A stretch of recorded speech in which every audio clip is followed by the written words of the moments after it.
নমস্কাৰ মৰমৰ বন্ধু বান্ধৱীসকল, আপোনালোক আহিছে হিমালয়লৈ আৰু মই আপোনালোকৰ বন্ধু হিতেশ্বৰ। তেন্তে বলক ভিডিঅ'টো আৰম্ভ কৰোঁ।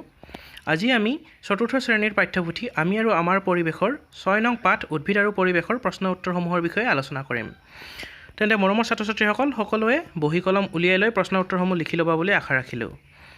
আমাৰ আজিৰ প্ৰথম প্ৰশ্নটি হ'ল, উদ্ভিদে আহাৰ তৈয়াৰ কৰিবলৈ পানী ক'ৰ পৰা পায়? উত্তৰ হ'ব, উদ্ভিদে আহাৰ তৈয়াৰ কৰিবলৈ শিপাৰ সহায়ত মাটিৰ পৰা পানী সংগ্ৰহ কৰে।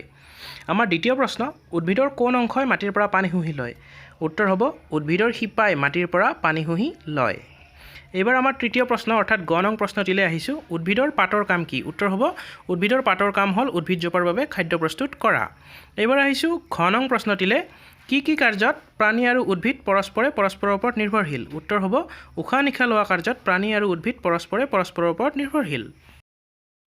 এইবাৰ আহিছোঁ ঙ নং প্ৰশ্নটিলৈ, গছে মাটিৰ পৰা পানীৰ লগতে আৰু কি শুহি লয়? উত্তৰ হ'ব, গছে মাটিৰ পৰা পানীৰ লগতে পানীত পমি থকা খনিজ লৱণ শুহি লয়।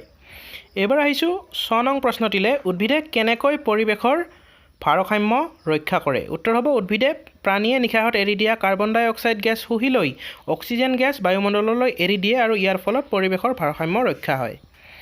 ২ নং প্ৰশ্ন, শুদ্ধ অশুদ্ধবোৰ বাছি উলিয়াব লাগে। উদ্ভিদে নিজে নিজৰ আহাৰ তৈয়াৰ কৰিব নোৱাৰে, এইটো ভুল। যধে মধে গছ কটা অনুচিত, এইটো শুদ্ধ।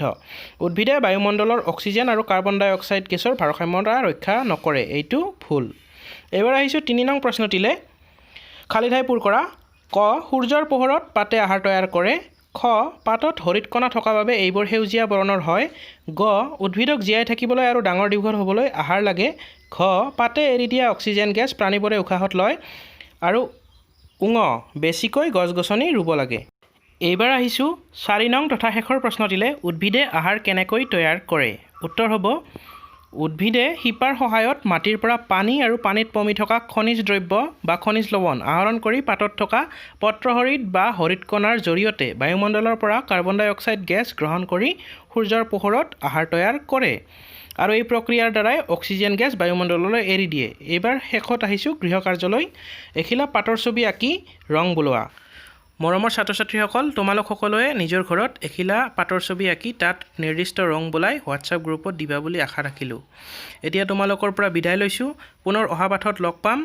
ধন্যবাদ দেই।